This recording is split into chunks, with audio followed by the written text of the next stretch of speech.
My name is Sheriona Menzam-Sills, and I'd like to talk with you today about pain and some of the different levels and aspects of experience of pain that may affect us, and how developing awareness of these different aspects can support us in being able to be with the pain rather than being overwhelmed with it. So, pain is something that affects all of us. It comes into life in so many different ways. And for many of us, it's a place of great suffering. It's a natural animal response to withdraw from pain or to avoid pain. And yet, what we find is that being able to be with it can actually help us to not be so overwhelmed by it, to not be so profoundly affected by it.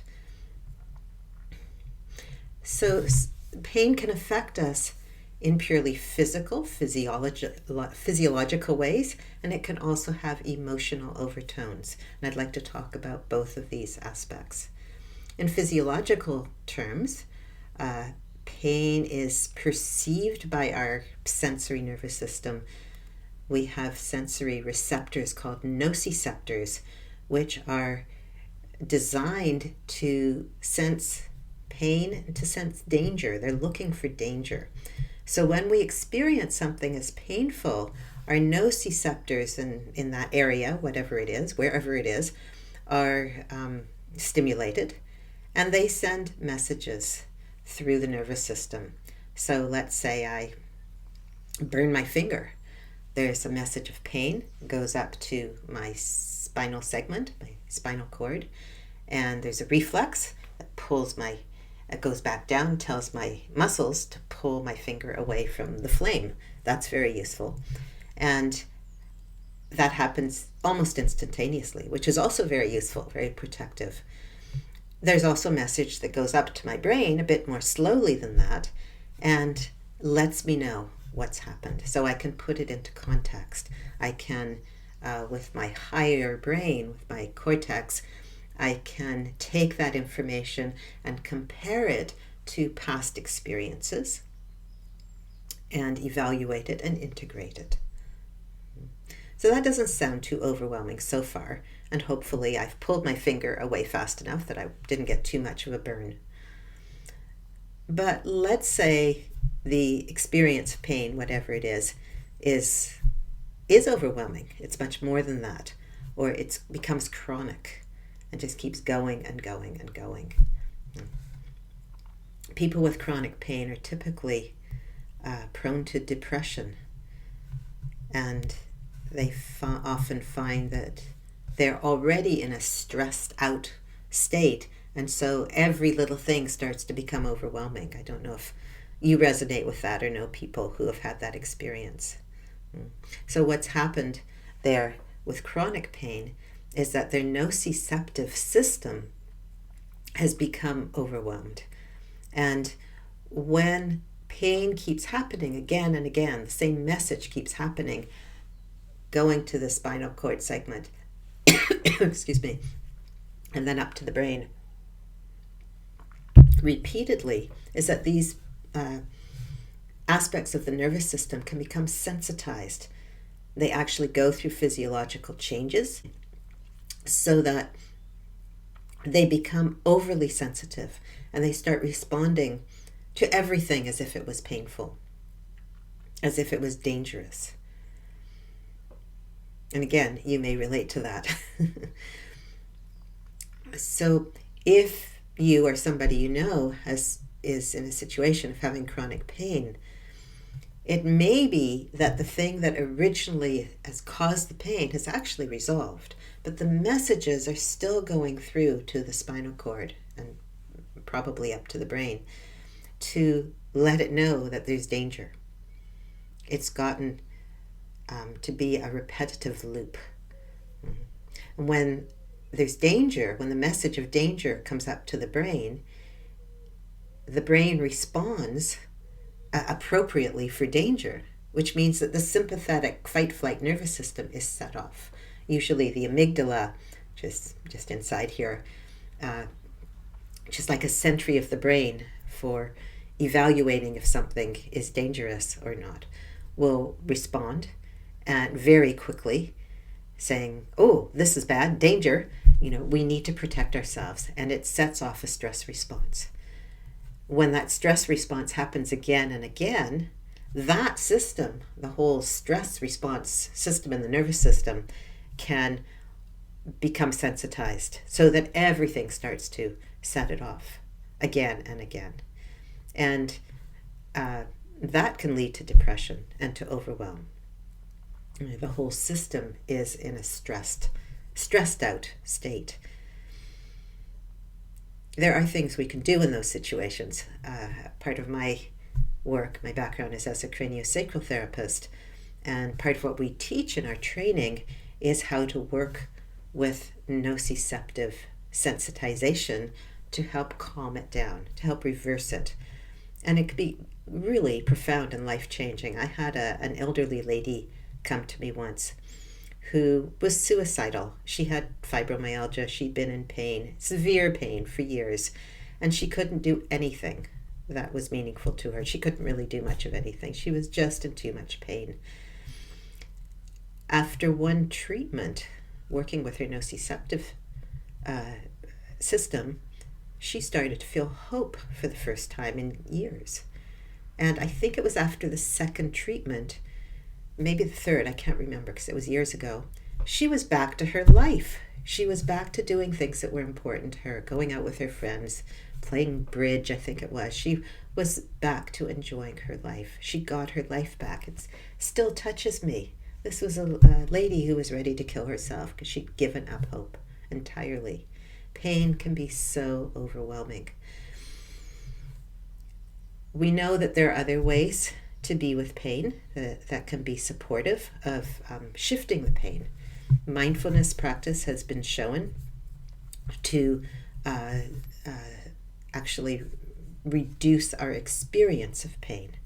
And I've had that experience personally. It was actually the first Vipassana course that I was in, where we were sitting for 10 days, just observing our sensations, trying to not move. And I had an intense pain in my hip that would not go away. And I was determined to just sit through it and see what happened. And it lasted for days. And it was intense, really intense, more intense than anything I could imagine. And all of a sudden, and I think this was after a few days of being with it, all of a sudden when I was starting to feel like I couldn't possibly sit with it any longer, but I just kept sitting and observing and practicing, not reacting to it, it suddenly just went, it let go. It was like a miracle. And that kept me going back to Vipassana courses for many years. I was so blown away by that experience. And so I know from personal experience that just being present with something, whatever it is, being present with the sensations, practicing not reacting, being equanimous, as if it was equal to any other experience, practicing noticing our tendency to avoid or to be attracted to something that feels better, and just noticing it and not having to go there. Practicing being present can help us to be present with whatever it is, and can help whatever it is to not have to keep being reinforced.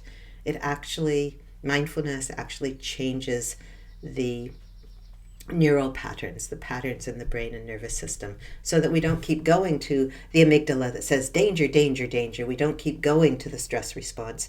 We can go to other parts of the brain that can hold things in a more integrative fashion.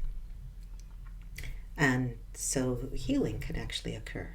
There may still be the physical problem there, but there might not be.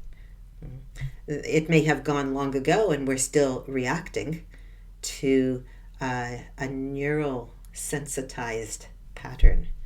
If we're able to be with it, eventually it can let go. That might sound miraculous. And part of why it might sound miraculous and impossible is because there's also another important aspect to pain, which is the emotional aspect, the psychological aspect. So pain isn't just physical. I remember in my original training as an occupational therapist, learning that pain has two levels. It has the physiological reaction, and then there's the way the patient responds to it. And I worked as an occupational therapist with people with chronic pain, and we used to do relaxation exercises, and mindfulness was really just coming in at that point, but we taught people to practice meditating, being with whatever was there. And as their emotional response lessened, the pain also often miraculously lessened. So where they were rating their pain on a scale from 0 to 10 and it had been 100, it went down to 7 or 6 or 3, which is manageable. So it doesn't have to be so overwhelming. But I find it interesting to look at what are some of the emotional aspects that can be touched with pain, that can make it so much more difficult and can make mindfulness, a mindful kind of relationship with it, more difficult. It's something I've been exploring lately as I broke my wrist, which is now doing much better, but certainly still quite stiff and painful at 6 weeks after the event. I've had the cast removed, so I feel liberated, and removing the cast brought on a whole new level of pain as I was trying to get the tissues mobilized again.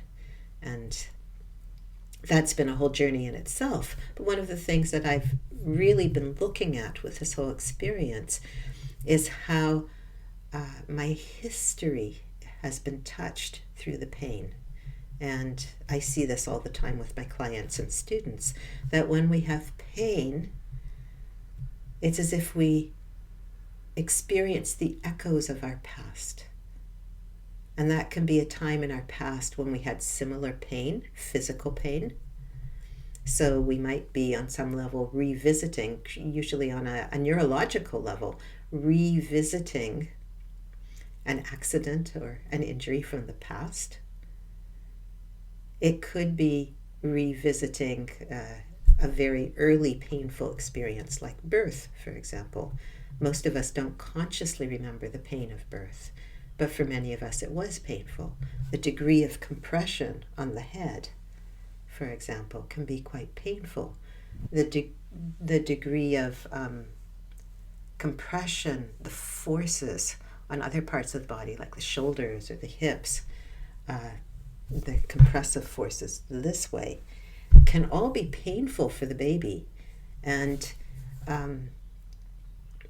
babies do have certain biochemicals supporting them during birth in not feeling pain as intensely, but it can still be painful and overwhelming. And of course, there are many other kinds of experiences, like abuse, for example, that are physically and emotionally painful. And when we have physical pain, those experiences can be touched. It's like a memory, a reverberation, as if we are walking holographs of our entire lives. We can touch in on what's happened in the past. And that touching in can be overwhelming and can be much more difficult than just the physical pain itself. So I noticed when I injured my wrist and I really couldn't do much of anything, how vulnerable I felt. And that reminded me, fortunately I've done a lot of work with this so I could just be with the experience it reminded me of, but it reminded me of being a little one in a very vulnerable, dependent state. I was again dependent. I had to ask my husband to do all kinds of things that I'm used to doing myself. I had to ask people wherever I went. Once I was able to get out and I went to shop, I sometimes had to ask the person taking my money to get the money out for me because I couldn't do it with one hand. Right? Or to close the zipper on my bag. It was like being a child again in some ways. I had to get other people to zip up my coat for me. So I could laugh at that, but also I was aware of the echoes of past experience. And when I was little, I had some positive experiences, but in general, I didn't feel safe. I was in an environment that was not supportive and could be violent and quite unsafe. And so having the pain in my wrist, even though it was completely unrelated to that, how it happened, or the actual pain, I hadn't had a pain in my wrist like that before, but it touched on that past experience as I again was experiencing vulnerability and dependency. And we've all been little. We've all been vulnerable. We've all been dependent at some point. And that may have been an extremely wonderful and supportive experience. For many of us, it wasn't. So having pain can touch on times like that. Having pain can touch on our past experiences that were also painful, physically or emotionally. And the emotions that come up when we have pain can be related to, or may even be, the emotions of the past. So feelings of fear, even terror, feelings of anger. Why did this happen to me?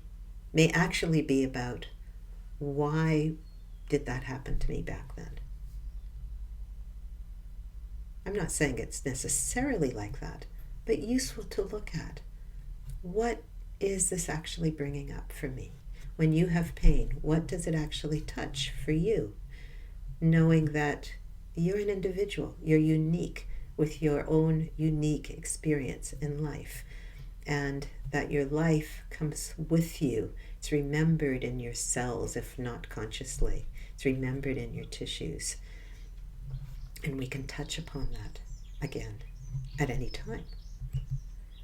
So how do we be with that when overwhelming emotions emerge? How do we be with them? And again, I recommend a mindfulness kind of practice, mindfulness meditation, as a way to practice being with whatever arises and not having to react to it and not having to identify with it. When fear comes up, can I be with the fear rather than being the fear? So useful. And for me, you may already know this about me, continual movement is what I consider a very powerful mindfulness practice. Although I've done sitting meditation as well, which can also be incredibly useful, as the research shows now. I find that continuum is helpful in that it's a somatic practice. It enables me to be creating different kinds of experiences that are resourcing and supportive and even pleasurable. The feeling of fluidity in my body can be a contrast to and a support in being with, for example, the pain in my wrist.